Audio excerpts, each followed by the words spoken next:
Cresting the hill, the old bus rattled and groaned as it made its way through the thick forest.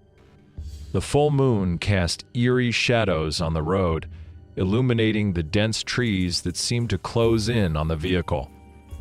The passengers, few in number, huddled in their seats, eyes heavy with fatigue and unease. Maria, a young woman with dark hair and weary eyes, sat near the window, her gaze fixed on the fleeting landscape. She was returning from a long journey, eager to reach her home in the small village nestled at the edge of the forest. The silence inside the bus was only broken by the occasional rustle of paper or the soft murmur of conversations. As the bus descended into a deep valley, the road grew narrower and more treacherous. The driver, an elderly man with a weathered face, gripped the steering wheel tightly, his knuckles white with tension. He had driven this route countless times, but tonight, something felt off. The air was thick with an unspoken dread, a sense of foreboding that hung heavily over the passengers. Suddenly, the bus lurched to a halt. The engine sputtered and died, leaving them in complete darkness.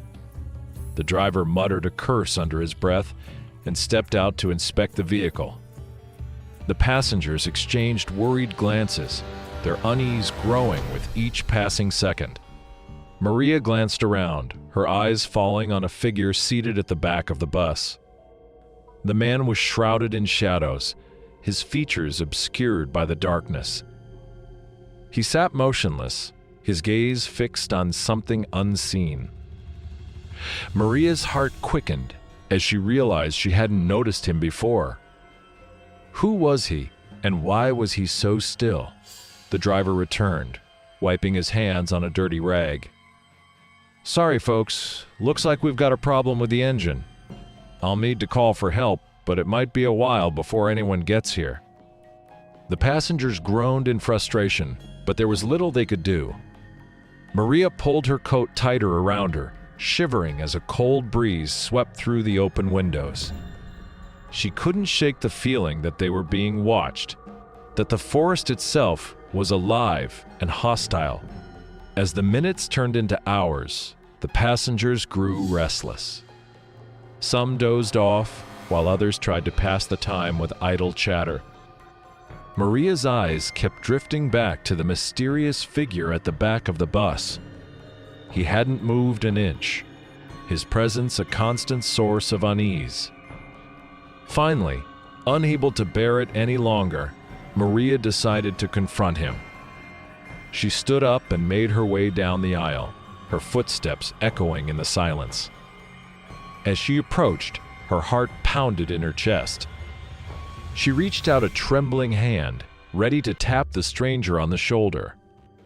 But as her fingers brushed against his coat, the man dissolved into thin air, leaving nothing but an empty seat. Maria gasped, stumbling back in shock. The other passengers turned to see what had happened, their faces pale with fear. "Did you see that?" Maria whispered, her voice trembling. "He was right here, and now he's gone." The driver, who had been watching from the front, stepped closer, his expression grim. "You're not the first to see him," he said quietly. "They say this bus is haunted by the ghost of a passenger who never made it home. He appears on nights like this, when the road is dark and treacherous." The passengers huddled together, their fear palpable.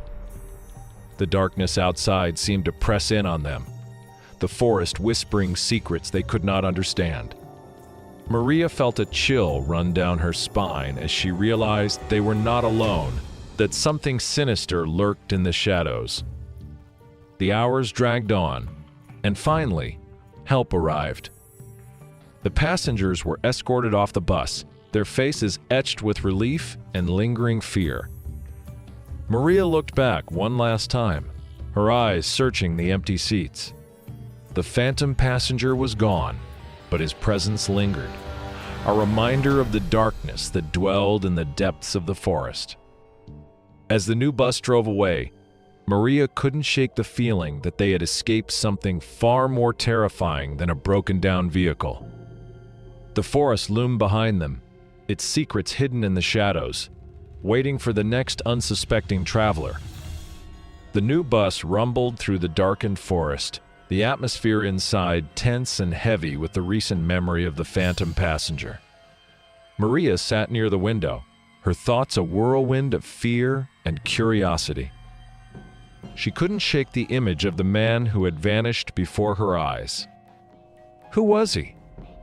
What had happened to him? As they neared the outskirts of the forest, a thick fog began to settle over the road, obscuring their view. The driver, a young man with a nervous demeanor, slowed the bus to a crawl, his eyes darting between the road and the dense fog. The passengers were silent, their anxiety palpable. Suddenly, a loud thud echoed through the bus. The driver slammed on the brakes, and the bus skidded to a halt. The passengers gasped, their eyes wide with fear. Maria strained to see through the fog, her heart pounding in her chest. The driver opened the door and stepped out, his flashlight cutting through the mist. He cautiously approached the front of the bus, his steps hesitant. The passengers held their breath, watching his every move. Maria couldn't take it any longer. She stood up and made her way to the front, her curiosity overpowering her fear. She stepped off the bus and followed the driver, her footsteps muffled by the thick fog. As they neared the front of the bus, Maria saw what had caused the commotion. A large dead tree branch lay across the road, its twisted limbs reaching out like skeletal fingers. The driver sighed in relief and turned to Maria. "Just a tree branch," he said, his voice trembling. "We can move it and be on our way." But as they moved to clear the branch, a chilling voice echoed through the fog. "You shouldn't be here." Maria and the driver froze, their eyes wide with terror. The voice was low and menacing, sending shivers down their spines. "Who's there?" Maria called out, her voice shaky. There was no response, only the eerie silence of the forest. The fog seemed to close in around them, suffocating and oppressive. Suddenly, the figure of a man appeared through the mist. He was dressed in old-fashioned clothing, his eyes hollow and vacant. Maria recognized him instantly, the phantom passenger. She took a step back, her heart racing.